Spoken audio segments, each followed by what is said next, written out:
Thank you for staying with us on the AM show. Time now for us to get into the papers, and I'm in good company. I'll be telling you who joins me shortly. That is if you missed the introduction to the show. But this segment is brought to you, all of us, by Endpoint Homeopathic Clinic. They're offering us free prostate screening for men, free female fertility screening for women. So make tracks to Endpoint Homeopathic Clinic. And where can you find them? Here in Accra, they are located at Spintex, opposite the Shell signboard. Kumasi Kronuma here, behind the Angel Educational Complex, Takrade Anaji Estate, Tema Community 22. Then there's Techiman Hanswa and Isiama Enzema. You can reach them via the phone lines on these numbers: 0244 867 068 or 0274 234 321. Endpoint Homeopathic Clinic, the end to chronic disease. But we're joined this morning to help us get into the newspapers. Yesterday, it was a barren morning. No newspapers. We had to get into other issues. But this morning, we're in good company. Former Member of Parliament for Kumbungu. I nearly, called him Ras Kumbungu. Ras Mubarak joins the conversation. Mr. Mubarak, a very good morning to you. You would have to unmute.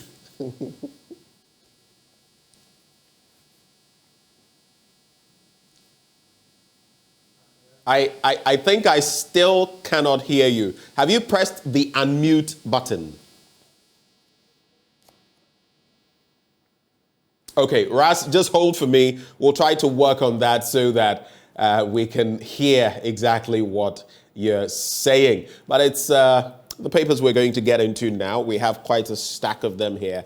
The Daily Graphic Business, among other papers. We'll see how it goes as we make the arrangements, talking about politics, the economy, and of course, the reason for the season, Jesus Christ and his resurrection in Easter. But let's start with the Daily Graphic newspaper. You know what? Even before we get into the Daily Graphic, I want us to do this. Yesterday, I dilated on this matter together with my guest Suleiman Abrahima, who joined me in the morning. I would like you, the discerning, ordinary Ghanaian, watching me this morning. I free my mind. I share my thoughts. I say what I believe. I want you to do me a favor. You may be one of those people who never go on social media to watch our live feed because you watch it on TV and you never drop a comment. Today, I want you to go on social media, go on JoyNews, Facebook, and drop a message. I want to know what you think about the Agric minister's outburst, the vitriol he spewed. I'm talking about Brian Echampong. Now, we can look at it from different angles. It's one of the matters we're going to be discussing this morning, but I want to get your take. Do you think if you put aside your political lenses, whether NDC or MPP, or whichever other party you support, if you take your political lenses off, put them down, and analyze what he said, do you feel they are apt or inept? Do you feel they are insightful or innocuous, harmless? Do you feel they bode well for our democracy, especially ahead of election 2024, or they do otherwise? Let me know. I'd love to hear from you today. Know what you genuinely think about that issue. But let's get into the Daily Graphic for starters. And the story is there. Ghana on course for IMF approval. That's according to Ken Oforiatta. Interesting times ahead. Interesting times ahead. Take stress management seriously, clinical psychologists to employers. And yes, there are people that I think should take this very seriously. Take stress management seriously, clinical psychologists to employers. In some places, in some circles, in some offices, people don't realize that other people are burdened, they are stressed, and they just keep heaping stress upon them, forgetting that they are human, they are not robots, androids. So that story goes out to such employers. Africa needs global synergies to improve health. That's according to Kweku Ajimameno. Church leaders inspire nation resurrection, hope to overcome life's challenges. That story there on the front page of the Daily Graphic newspaper. On the back page, CDS inaugurates facilities at Jungle Warfare School, and Rigworld Solutions supports New Life Nungwa Children's Home. All of those stories making it into the Daily Graphic newspaper. So let's get some details on that now. And we'll start with page 16 of the Daily Graphic, talking about our likely IMF program. So the Paris Club, a group of bilateral creditors that helps with workable solutions to payment problems faced by debtor nations, will form an official creditor committee this week to look into Ghana's request for financial assurances. Now, the assurances, which come with debt restructuring and further strategic lending, will enable the country to present its program to the IMF board for approval. The Minister of Finance, Ken Ofori-Atta, who disclosed this to the Daily Graphic in an interview, said the formation of the committee and the financial assurances were to enable the country's program to be laid before the IMF board shortly after the spring meetings. The finance minister further stated that the country was firmly on course for IMF board approval. Ms. Ofori-Atta and the governor of the Bank of Ghana, Dr. Ernest Addison, are leading a high-level Ghana delegation to the World Bank and the IMF spring meetings from April the 10th to the 16th this year in Washington, D.C. Now, on the sides of the meetings, the delegation will meet with members of the Paris Club, China, and other bilateral creditors. Among other agenda items at the spring meetings, Mr. Ofori-Atta will chair the V20 Interministerial Dialogue on Green Financing for Climate-Vulnerable Nations. The finance minister will also attend meetings focused on re-engineering the global financial architecture to promote geographical inclusion. I'll just say this, IMF program or no IMF program, all the hullabaloo, all the rhetoric about all of this, ordinary Ghanaians are suffering. Yesterday, I had an interaction with a number of young people, and it appears some young people still cannot see beyond their noses. But the reality is that we're suffering, especially as young people. And here, while we cannot lay the blame only on one person, we know how we got here. We know how we borrowed ourselves out of pocket and got here. You cannot spend what you do not have. If you spend what you do not have, you will be in debt, and if you get in debt, your creditor will come to take his pound of flesh, like Shylock did in Merchant of Venice by Shakespeare. And we'll have the situation we find ourselves in. The economic constraints are stifling, and I don't know whether the IMF program will get us a little closer to that stability we need, but Mr. Finance Minister Ken Ofori-Atta, Dr. Governor of the Bank of Ghana, Ernest Addison, we need something done fast. Ras Mubarak, can you hear me? Yes, Benj, a very good morning to Great. you and to our viewers. I hope you had a jolly good break from work. Well, break from work, you should speak to my producer about that, about any break from work. And but let's move past that one and get into the pertinent issues I've been discussing here. So I've been talking about the IMF program that we are on course to secure. How relevant do you feel that will be, especially as we've wanted to get this for a while? It took a few months to get to a staff level agreement. Then we projected that by end of March, in fact, the president made a statement, we would secure an IMF program. It hasn't happened. We've entered April, and that, the days are going past. What do you make of our IMF deal? What do you make of what we're expecting? And after that, what I was starting with was Brian Echampong's comments in recent times and asking people to share their thoughts on it. What do you make of it? There's a political party position. Your party has issued a statement, but what do you as an individual think? And then you can add the IMF bit to it, Mr. Mubarak. Right, reckless, for someone who's been member of parliament for a while, for someone who is expected to head a very important ministry. You would expect, decorum coming from him, but unfortunately, comments like the ones he made may seem to heighten fears and tensions about the MPP's, intentions towards the 2024 elections. And I think it gives Ghanaians an opportunity, it gives Ghanaians a window to look into which political party clearly means well, in terms of the stability of our country, people's investment, people's livelihood.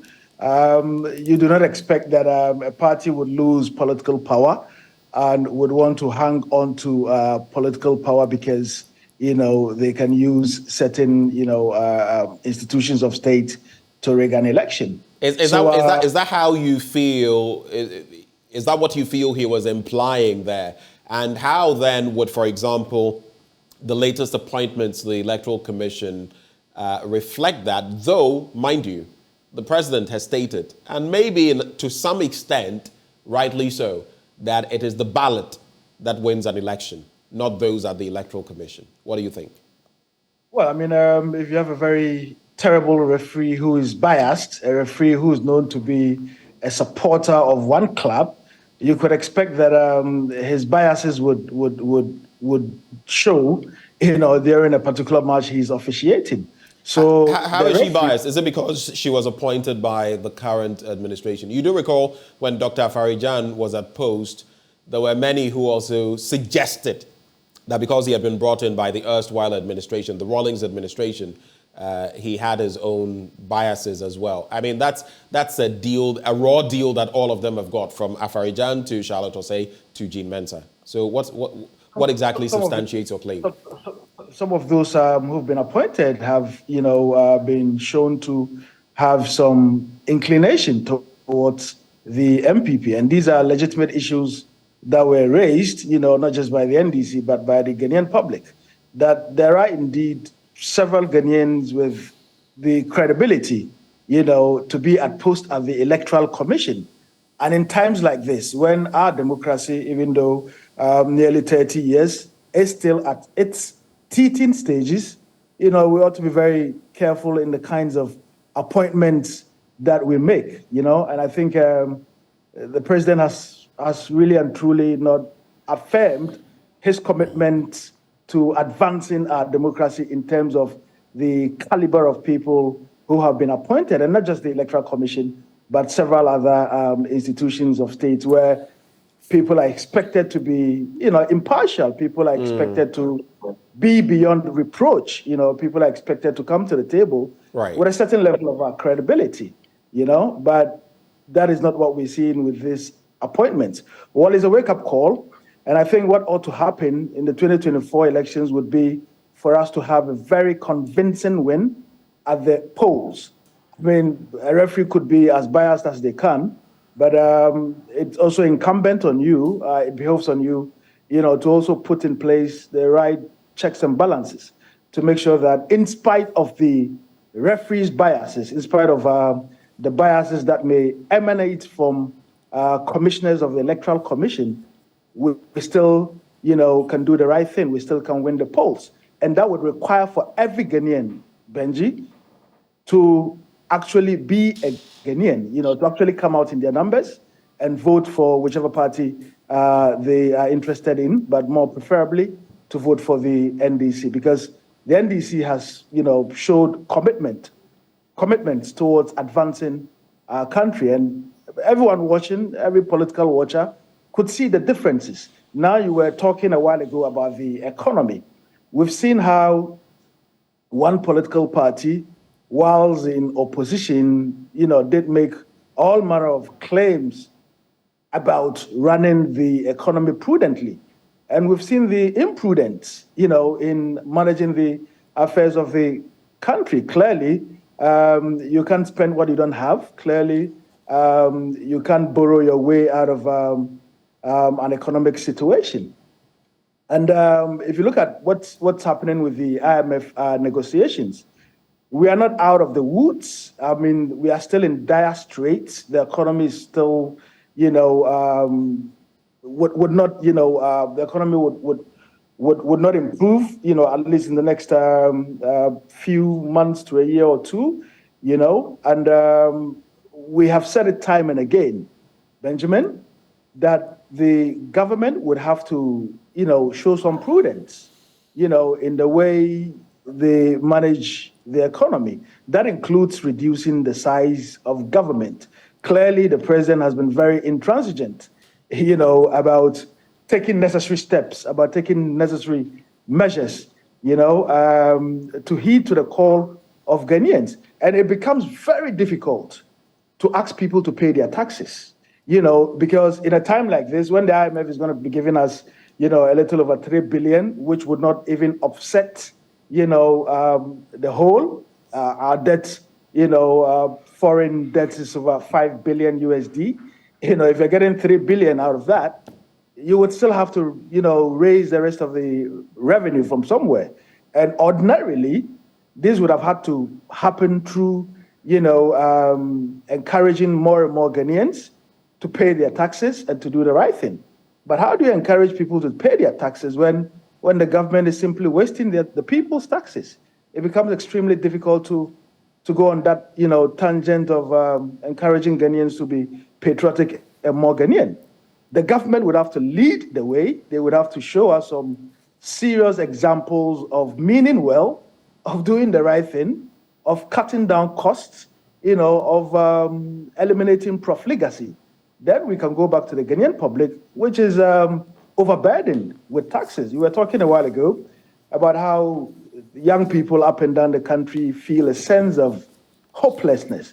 And that is a reality. I've been in my constituency in Kumbungu for the last 3 months. It's unimaginable, what people are going through up and down the country.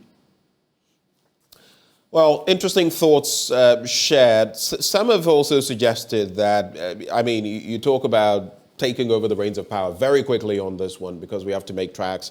But some have also suggested that your party has not lived up to expectation. In Parliament, for example, you seem to be losing everything. And that you are not viable, that regardless of what you're saying in 2024, you may not be able to scale the hurdle. But I also want to find out an interesting point. You talk about the biases of the electoral commissioners, so to speak, or the chairperson and whichever other people you may be referencing. I don't know whether you're talking about Dr. Apiahene and Hajia Tijani. But I've heard some members of your party say, for example, that should you get back into power, you would, get Jean Mensa out because she has flouted the same laws, regulations that Charlotte Osei flouted, whether it is procurement or whatever. Do you think that is the way to go? Do you think it's a solution, viable solution? Quickly on that. Well, we would have to build, trust in our institutions. And clearly, Jean Mensa's continued stay in office has become very untenable, judging by her own conduct in office, judging by which conduct specifically? Breaches in procurement, judging by her own public pronouncements, which seem to insinuate some biases towards the NDC, and for that matter, it would be something that we would have to look at critically when we win the 2024 elections. But fundamentally, Benjamin, the NDC today in our country is the most credible party, to take us out of the woods. We've got, President Mahama, even though the primaries is not in the bag yet, but it's expected that it would be a walkover, who's got enormous experience about governance, who's seen it all and done it all, who comes to the table with a certain level of credibility, with a certain level of patriotism as well. You would remember the position, very painful ones he took whilst in government about, making fluffy promises just because of political power. So this is somebody who loves the country, who understands, the difficulties and challenges that we're facing. And I would hope and pray that Ghanaians would repose their confidence in the NDC, because we are the party of the majority, we are the party of the people, we are the party that is interested in strengthening institutions of state. As we speak today, Many of our state institutions have become overly partisan. As we speak today, every now and then you see senior people in uniform, Benjamin. You would remember Nanka Bruce as a typical example who was harassed and beaten up by party apparatchiks. You saw how court processes were disrupted by, hoodlums in the MPP. This had never happened in the history of our country where, thugs go into a courtroom, disrupt the court processes. So disrupt the court process. So that's how deeply the MPP has gone. That's how far they've gone to, dissipate the confidence that we have in public institutions. Right. And then this is to the table to restore that, not just to strengthen public institutions, but more importantly, to resuscitate our economy, which is in the dying embers. And clearly, Dr. Baumia and Nanado and, incompetent Ken Oforiatta have showed little, competence, about managing the economy successfully. Right. Let's get into some other stories quickly and then say goodbye to the Daily Graphic newspaper. Take stress management seriously. Clinical psychologists to employers, and I would say this, employees as well. If you're being stressed too much and if you feel the kitchen is too hot, you know what to do. Take care of yourself, because if you fall dead today, you'll be replaced. And that is the reality. Now, a clinical psychologist at the Eastern Regional Hospital, Akusia Sewabunsu, has urged employers to take stress management seriously to ensure the well-being of employees. Now, equally, she called for serious attention to be given to the mental health needs of young people, especially students. According to her, it was important for human resource officials in organizations to offer opportunities for talks with employees that guaranteed their privacy and confidentiality, and also inquired about their psychosocial stresses for prompt interventions when needed. Ms. Bunsu, who is also the health coordinator of the hospital, made the call at the inauguration of an 11-member executive body of the Human Resource Alumni Association of the All Nations University in Koforidua. She also goes on to talk about particularly vulnerable groups. Then church leaders, Inspire Nation, and 3 Christian leaders and church founders have encouraged Christians and the nation at large to be inspired by the reason for Easter and strive to overcome their challenges in life. I'm talking about Reverend Sam Kranche-Ankra, Royal House Chapel International leader, head, Reverend Dr. Mensa Otabil of the International Central Gospel Church, and Bishop Charles Ajanasare of the Perez Chapel, the Perez Dome, as we call it. Those are the stories I'm wrapping with. Any quick reflections before we move on? Well, both calls are in the right direction. In a time like now, we would have to emulate the lifestyle of Christ and all the prophets. In a time like now, we would have to take solace. As much as we strive to work hard to achieve the things we set for ourselves as a country and as individuals, the church would have to provide some comfort. The mosques would have to provide, some comfort and guidance, to people who are going through unimaginable difficulties, and that dovetails into the call for us to take stress management seriously. Right. If you were to conduct some research, you would find out that today a lot of couples are having challenges simply because the wives go into the market and prices of commodities change repeatedly, and it's the breadwinners are finding it difficult. I'm seeing a lot more young people nowadays walking and mumbling to themselves. Just talking, mumbling to themselves. They are not speaking to anybody. They are mumbling to themselves. And that's not a good sign. It's a serious crisis, and it's one that we have to take seriously, because a healthy nation is a productive nation. If we would want to be very productive at our private and public, places of work, we would have to be healthy. And that includes our mental health, and we'd also have to demystify or change the way we think about, mental health. There's a lot of stigma. If you were to see a psychiatrist today, I'm sure there will be people who would be murmuring and say that, hey, Charlie, Benjamin the go mad. we saw him at asylum down or something like that.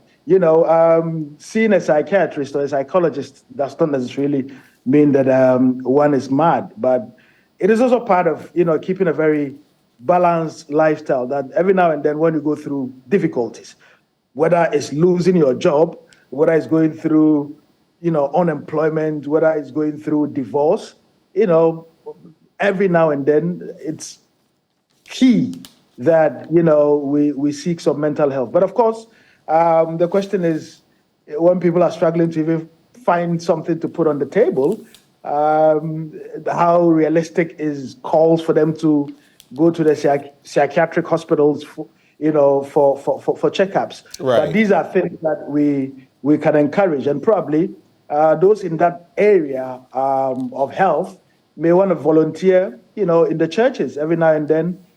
They may want to do, some outreach programs in the churches, in the mosques and synagogues, and even schools and places of work, just so that they can educate people, the public, on how to seriously keep a very balanced mental health. Let's take a look at some of the messages. I asked people to send in messages about the Brian Achampong incident. A number of people have. I can't take all of them, but at least let me be fair and read out some of them. The first one that came through was from Azurid Ramani, who says, he was inciting the youth towards the upcoming 2024 election. That's how you feel.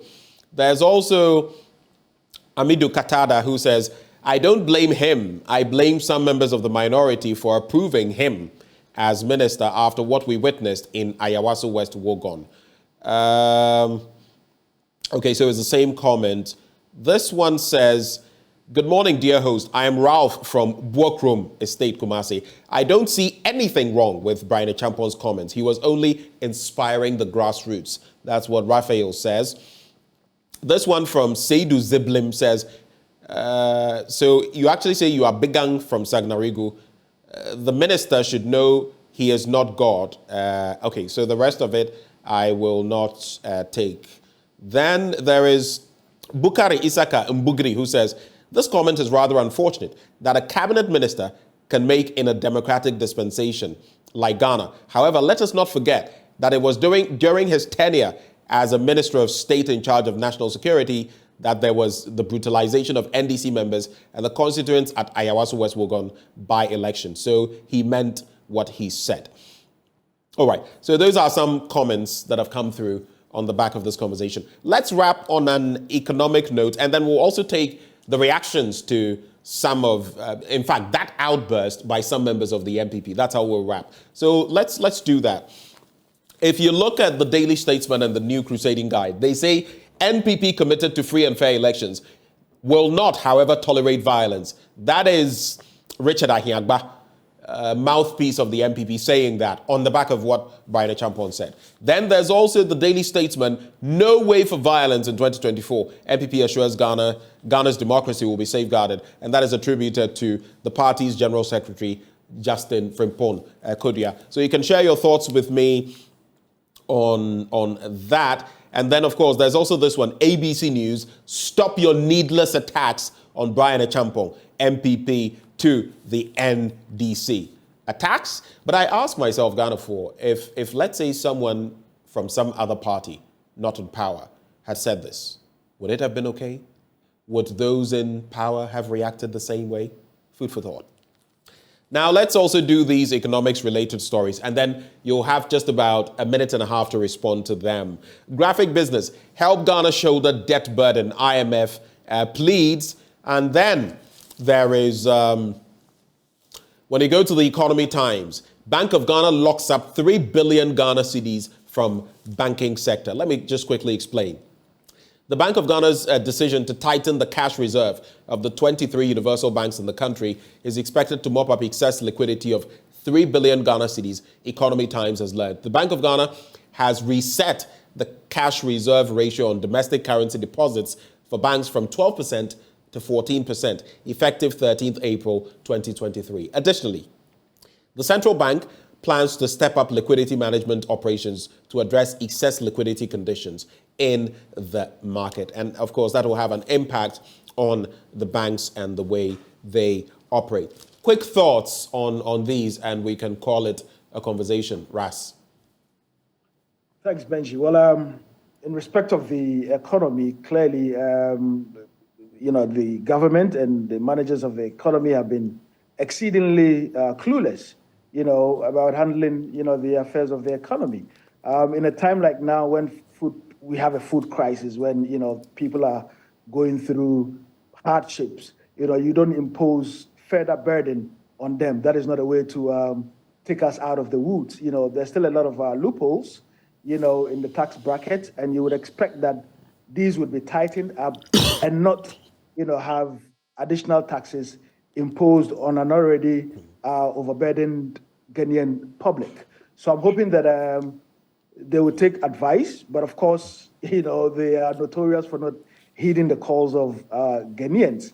The only political party that has the magic wand, to get us out of this, sinkhole is the National Democratic Congress. And I would encourage Ghanaians, to repose confidence in the NDC, and that when we do come 2025, we would do the right thing. And it requires for all of us, to come out in our numbers and show our outrage at how, the MPP has managed the affairs of the economy over the last, 8 years or so. Right. Well, clearly, Brian is reckless. Clearly, that should not be coming from, a minister. Clearly, he should not have been appointed in the first place. Clearly, Parliament should not have.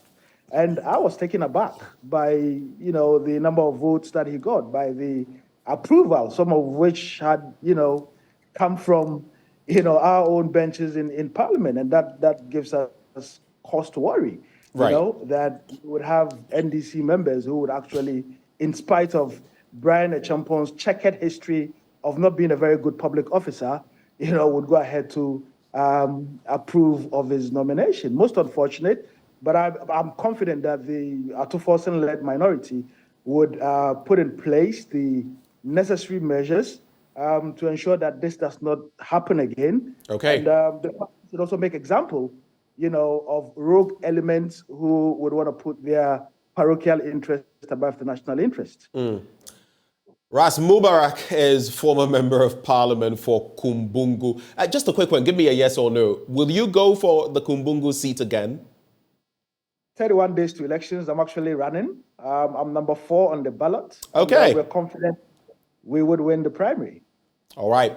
All the best with that, Ras Mubarak, joining us for this conversation. I have a final comment that comes through Surazu, just to reflect all sides. Surazu says, original Muta at Wale Wale. Let's flash back and listen to what the ex-president Mahama also once said. Is it the boot for boot comment? Anyway, those are the comments you shared with us this morning. And we're grateful. When I called for your comments, you actually sent them through. The news review brought to you by Endpoint Homeopathic Clinic, and we're offering free prostate screening and free female fertility screening to you, the masses. All you have to do, come to any of our centers. Here in Accra, we're located at Spintex opposite the Shell signboard. In Kumasi, if that's where you find yourself, we can be located at Kronoma Bwehia behind the Angel Educational Complex, in Takrady Anaji Estate, in Tema Community 22, Techiman Hanswa, and Siama and Zama. You can also reach us on these numbers, 0244 867-068 or 0274-234-321. Endpoint Homeopathic Clinic, the end to chronic disease. Now in sports, Arsenal failed to get past Liverpool. They ended with a draw. There's a lot that we can talk about on the local scene and the international scene as well. In sports, up next.